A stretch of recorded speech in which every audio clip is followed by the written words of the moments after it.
¿Quieres conocer más de tus impuestos? ¿Saber tus derechos como contribuyente? Sintonízate en Frecuencia Fiscal, un programa de análisis, difusión e investigación, con los contadores públicos Hugo René Ortiz y Luis Alberto Padrón. ¿Eres emprendedor, estudiante o empresario? Frecuencia Fiscal es para ti. Te invitamos a que seas parte de esta nueva cultura en los impuestos.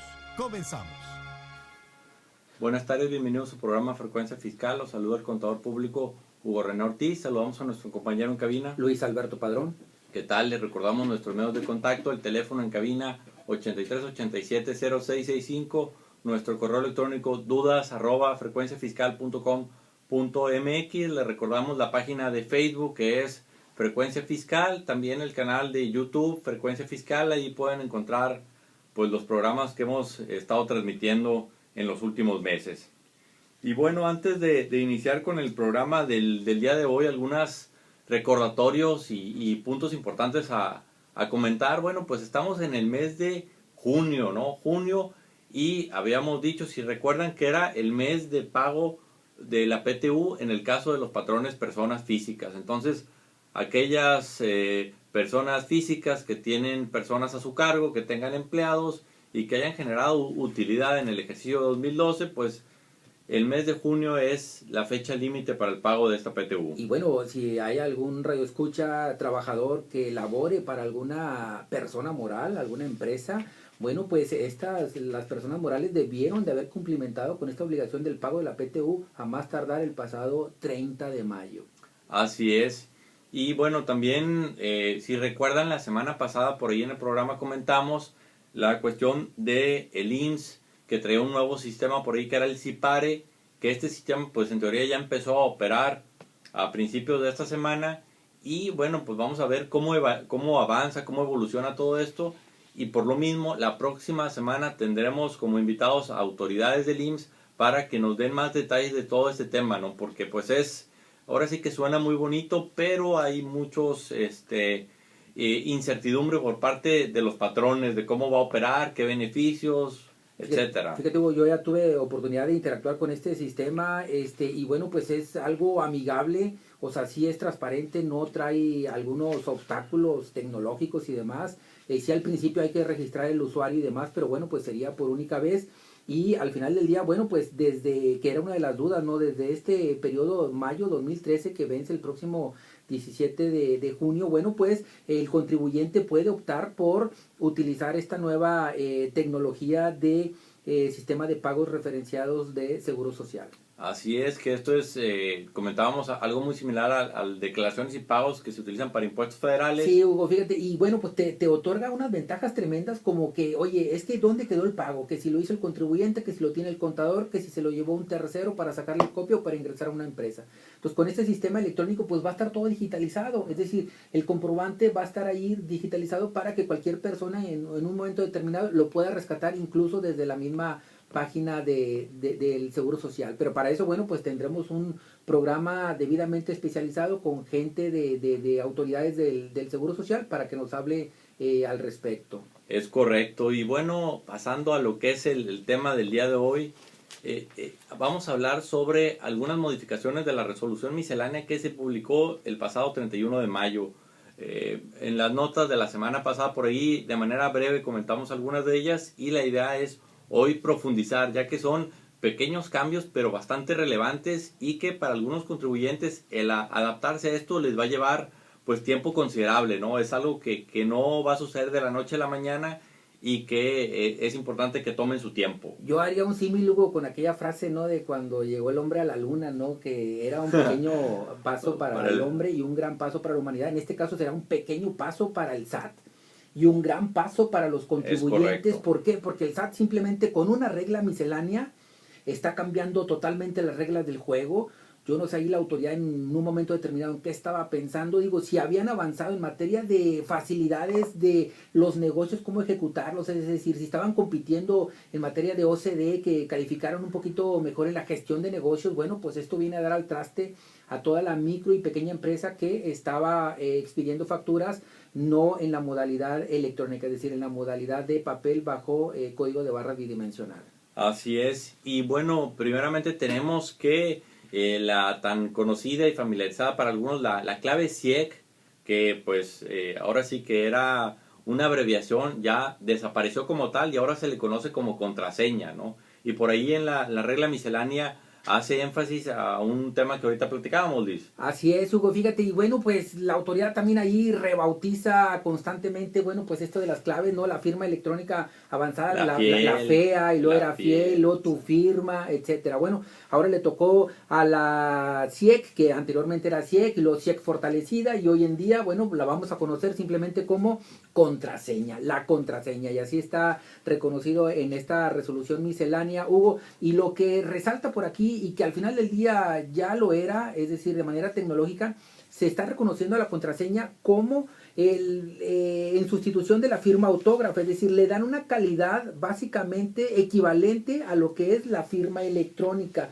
Hay que recordar que la firma electrónica, bueno, pues tiene unos candados tremendos, como que lleva implícito de manera anterior una fotografía, huellas dactilares, firmas, y tiene una serie de candados que difícilmente un tercero pudiera tener a la mano para ostentarse como el contribuyente. ¿Qué pasa con la CIEC? Bueno, pues la CIEC es una clave alfanumérica de 8 dígitos que, Hugo, yo diría que la parte vulnerable es esa pregunta secreta. Que dice, ¿cuál es tu color favorito? O ¿cuál es tu partido o tu equipo de fútbol? Etcétera. Entonces, imagínate, o sea, si la pregunta secreta es ¿cuál es tu color favorito? Bueno, pues yo creo que en 3 intentos lograrás el objetivo de ingresar y cambiar lo que era la contraseña que había propuesto el contribuyente. ¿Y cuál es la vulnerabilidad de esto? Bueno, pues con esta clave o contraseña puedes entrar a la página del SAT y hacer cambios tan relevantes como un cambio de domicilio, una apertura de local, declaraciones, conocer el estatus del contribuyente, hacer la suspensión del mismo si es persona física. Entonces yo creo que es una situación muy grave que la autoridad debiera de ponerle candados adicionales a esta contraseña. ¿Por qué? Porque tiene ese grado de vulnerabilidad. Y aquí también lo importante es, tanto para los contribuyentes como para pudiera ser los contadores, los que tienen acceso a esto, bueno, pues ahora sí que aquí no aplica eso de cuéntaselo a quien más confianza le tengas, ¿no? Porque pueden hacer un uso indebido de esta información. Entonces, si tú eres contribuyente, pues que tengas pues esta información bien resguardada, ¿no? Que en caso de que la llegues a compartir, pues estés consciente de los riesgos y las implicaciones que esto conlleva, ¿no? Hay algunos contribuyentes que sí tienen algo de conciencia, pero fíjate, ¿cuál es la que resguardan? La firma electrónica. Y la CIEC, pues el nombre va, o contraseña, va al contador, al administrador, a quien sea, y es la autoridad a quien ya le otorgó un acceso prácticamente ilimitado a esta contraseña. Es decir, en devoluciones, pues con la contraseña. Si el monto excede de X cantidad, bueno, utiliza la fiel, etcétera. Pero vemos que el uso de la fiel está prácticamente limitado para los comprobantes fiscales o solicitudes de folios, etcétera, ¿no? Digamos así, en términos muy generales, la contraseña es equivalente a darle la llave de tu casa a alguien, ¿no? Porque tiene acceso a cualquier cosa dentro de tu historial fiscal. Y vaya, y si lo vemos por del otro lado, en caso de los contadores, oye, pues vaya, estar conscientes de las implicaciones del compromiso que estás asumiendo, ¿no? Que si tienes personas a tu cargo, bueno, ¿quién va a tener acceso a eso? ¿Cómo lo van a utilizar? ¿Cómo lo vas a monitorear? Porque pues al final del día es una gran responsabilidad. Entonces, para pasar al siguiente tema, la contraseña tiene un valor equivalente a la firma autógrafa y tiene los mismos alcances de valor probatorio. Esto hace una remisión al Código Fiscal de la Federación, que propiamente no reconoce la contraseña, reconoce la firma electrónica, y que cuando la autoridad genere contraseñas equivalentes, bueno, pues estas tendrán los mismos alcances. Sí, otro punto bastante relevante, crítico en esta resolución miscelánea es la cuestión del comprobante fiscal, ¿no? Que aquí en primera instancia cortaron de tajo el famoso CFD. Ese CFD va a dejar de existir el 31 de diciembre del 2013. Es decir, aquellos que optaron en su momento por emitir los comprobantes fiscales de manera, ahora sí que propia, esta modalidad ya va a desaparecer y la única opción viable en este caso va a ser el CFDI, es decir, a través de un tercero. Sí, fíjate, Hugo, este esquema que, bueno, pues empieza a partir del 1 de enero de 2014, efectivamente, ¿quiénes son los únicos o para quien van a poder utilizar a partir del 1 de enero de 2014? Bueno, pues solamente aquellos contribuyentes, personas físicas y morales, que con ingresos menores a 250 mil pesos en el ejercicio anterior, es decir, sería este año 2013 que está por concluir, es decir, estás hablando de poco, en promedio 20 mil pesos mensuales serán los menos. Ahora, si hay alguien que apenas se va a registrar como contribuyente, como dicen por ahí, lástima Margarito, independientemente que tu expectativa de honorarios sean 5 mil pesos mensuales, bueno, pues tendrán que pasar a la modalidad de CFDI. ¿Por qué? Porque la autoridad prácticamente los está dejando fuera. Todos los contribuyentes que vayan a iniciar actividades a partir del 2014 necesariamente tendrán que ir a facturación electrónica. Sí, es decir, a partir del 2014 vamos a tener únicamente dos modalidades. El CFDI, que es facturación electrónica a través de un tercero, y el código de barras bidimensional, que como Luis lo comenta, es para aquellos que en el ejercicio inmediato anterior tuvieron ingresos menores a los 250 mil pesos. Fíjate, Hugo, y nada más para ver el mercado cautivo que tendrán, bueno, pues esto será un negociazo también para aquellas compañías que ofrezcan alguna solución tecnológica. Estamos hablando al 30 de abril pasado de 2.500.000 contribuyentes que prácticamente al día de hoy están haciendo uso de código de barras bidimensional, de los cuales 2.2 millones son personas físicas y tan solo 300.000 son personas morales. Es decir, prácticamente el grueso de las personas que estaban haciendo uso de código de barras eran las personas físicas, y que implicará un costo adicional para cumplimentar sus obligaciones fiscales. Luis, y yo creo que a lo mejor haciendo a un lado el costo, y no porque no sea algo importante, sino simplemente la cuestión logística, ¿no? Porque un CFDI pues a lo mejor implica tener acceso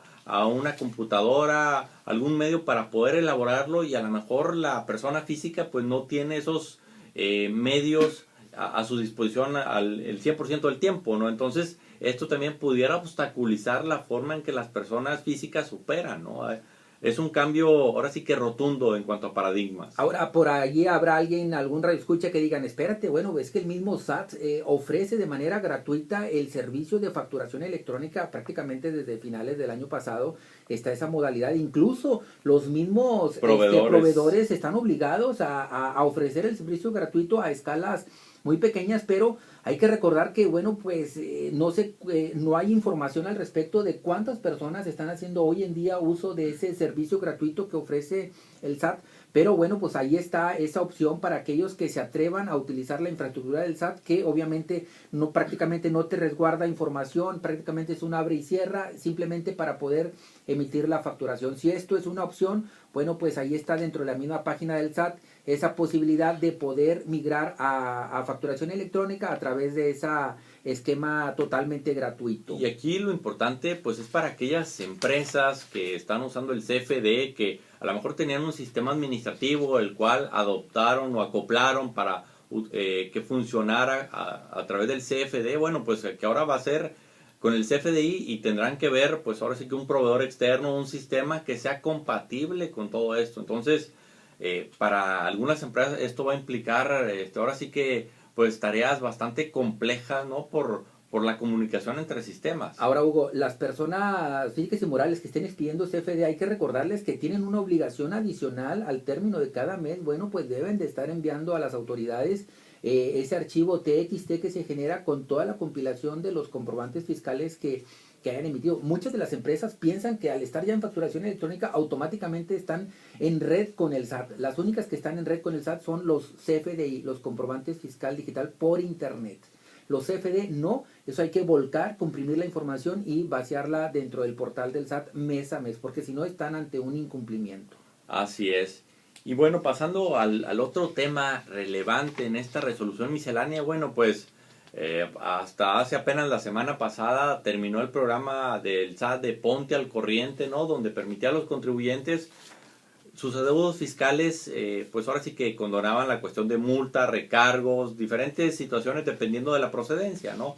Bueno, pues ahora sí que ya no sorpresa, sino que viene el programa de regularización de ISR del ejercicio 2011, ¿no? Esta es ahora sí que la tercera edición de este programa. El primero fue en 2009, el segundo fue 2010 y ahorita estamos con 2011, ¿no? ¿A quiénes va enfocado este programa? Bueno, son a todas las personas físicas que tienen ingresos en cuentas bancarias y que estos ingresos generaron un IDE. propiamente yo no diría que ingresos, que tienen depósitos en efectivo y que el fisco de manera unilateral, bueno, pues está presumiendo de que hay un ingreso presunto u omitido. Y en función a esto, incluso la autoridad dice, bueno, aquellas personas, contribuyentes o no, que hagan uso del sistema financiero y que hayan depositado cantidades en efectivo, ¿cómo se entera? Porque dices, oye, hay un secreto bancario. Bueno, pues está este mecanismo del impuesto a los depósitos en efectivo, que el sistema bancario hace una retención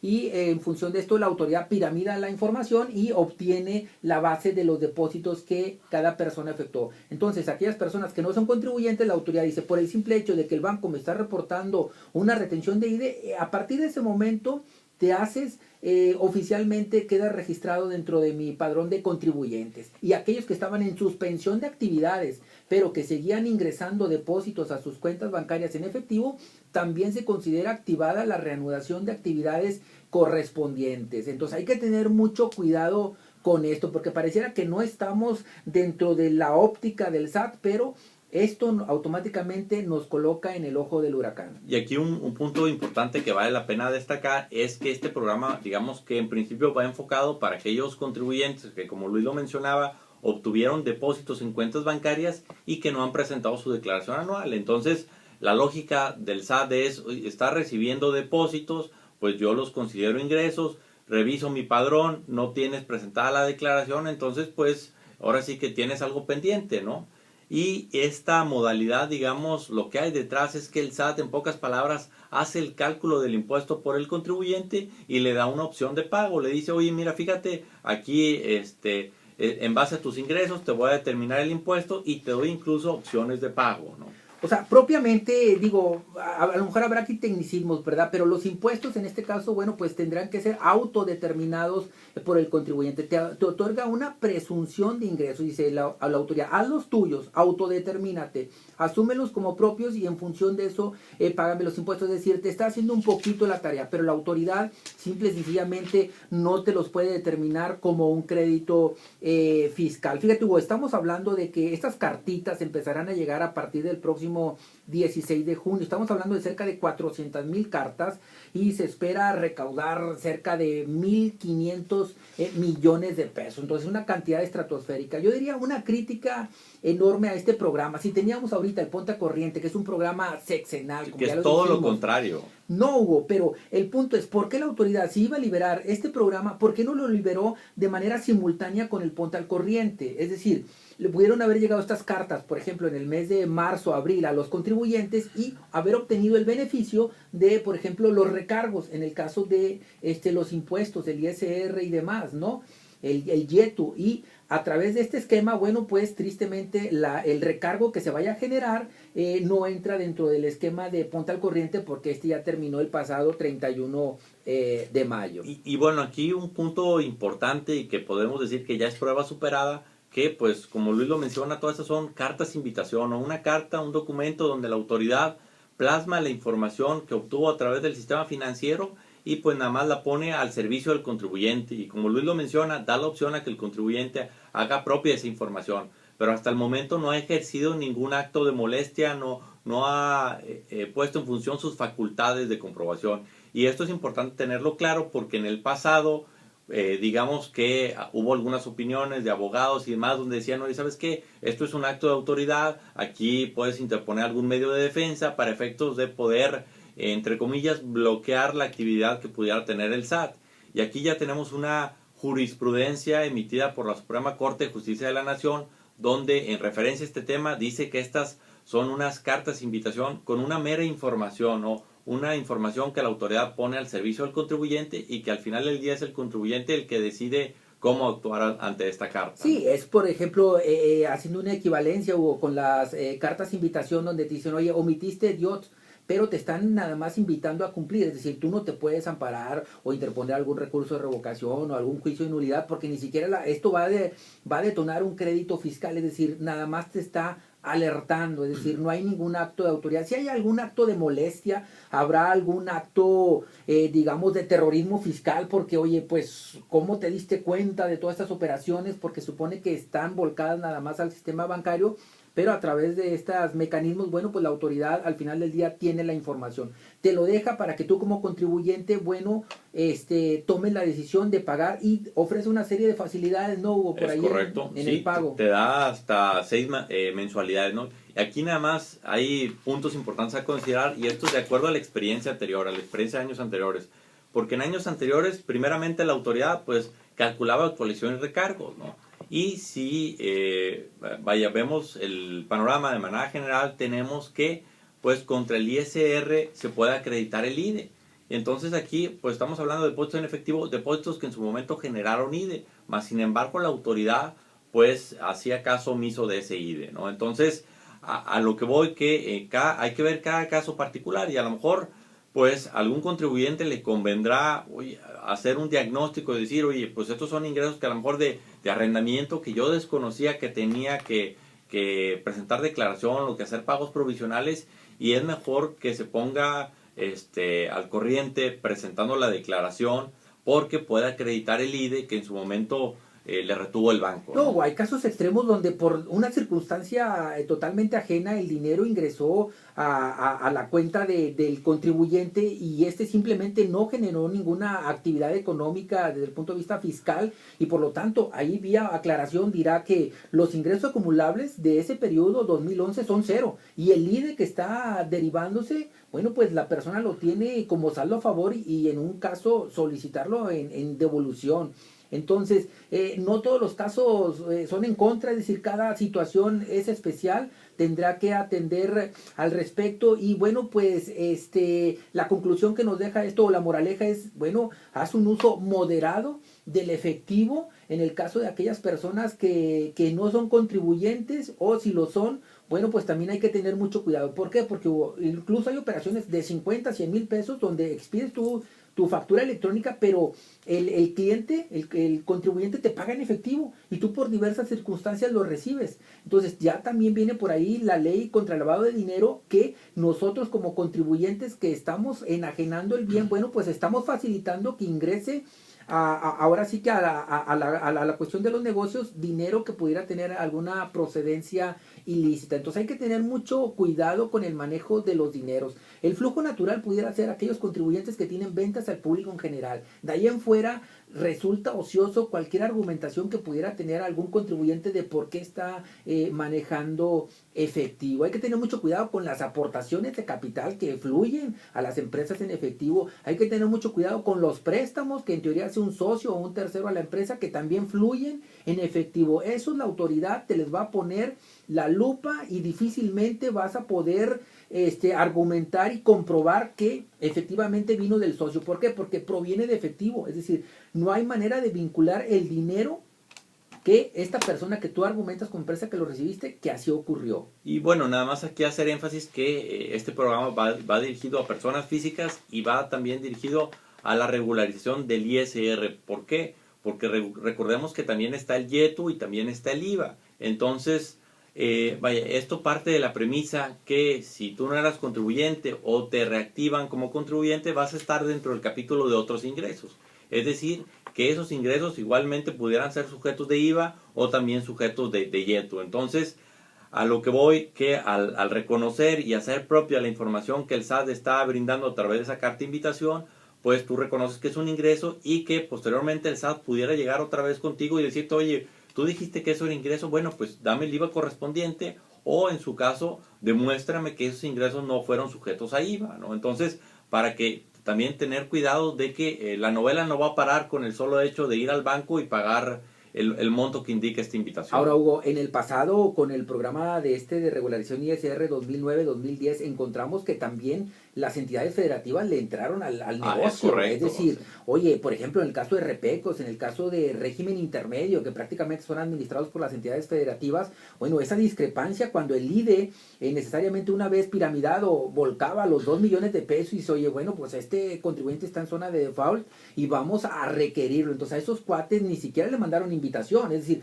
por el monto de IDE retenido y por las cantidades de efectivo que se estaban presumiendo manejar, bueno, pues a eso les generó una auditoría directa. Entonces hay que tener mucho cuidado, insisto, con el manejo de los efectivos, hay que tener una coartada, hay que ver el flujo de donde están proviniendo, porque de entrada, en el caso de personas físicas, como refieres, Hugo, te van a estar etiquetando como un ingreso presunto esas cantidades. Así es, la autoridad parte de la premisa que es ingreso, entonces ya queda de parte del contribuyente de demostrar que no es correcto, ¿no? Y como Luis lo mencionaba, si seguimos con la inercia que hemos tenido en los programas anteriores, bueno, va a haber un portal en la página del SAT donde tú vas a poder entrar y aclarar la procedencia de estos ingresos, es decir, oye, pues sabes qué, es un dinero que me dio mi papá, es una herencia, y a lo mejor ahí la autoridad, si sigue el criterio de años anteriores, pues va a pedir, oye, dame el RFC, ¿no? Porque quiero ver que la persona que tú estás poniendo por ahí, pues realmente sea contribuyente, y primero también que tenga los ingresos suficientes para dar ese donativo que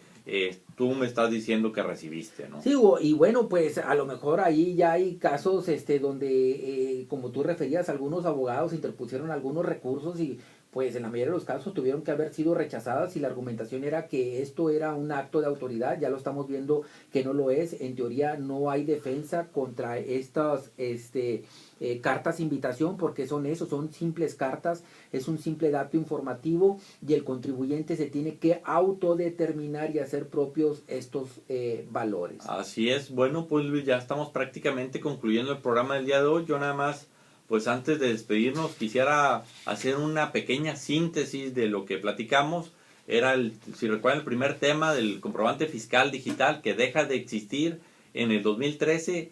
Prácticamente todos vamos a tener que empezar a utilizar el CFDI, ya sea personas físicas, personas morales, a excepción de aquellos que en el ejercicio 2013 tuvieron ingresos no superiores o no mayores a los 250,000 pesos. Hugo, y mi recomendación final en el caso de estos comprobantes fiscales es que no lo vayan a dejar para el final. Si estamos a muy buen tiempo para que busquen algún proveedor que les encuentre la solución tecnológica correspondiente, verifiquen que ese proveedor esté autorizado como proveedor de comprobantes fiscales. En la página del SAT vienen por ahí los que son autorizados, porque hay muchas personas que están ofreciendo la solución pero están colgados de terceros. Al final del día, bueno, pues una vez vendiéndote la solución te van a dar una desconocida.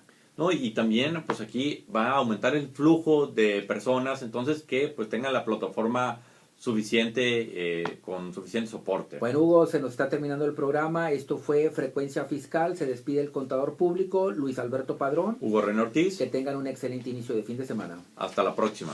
Esto fue Frecuencia Fiscal. Te invitamos a seguirnos sintonizando todos los viernes de 2:30 a 3 de la tarde. Gracias.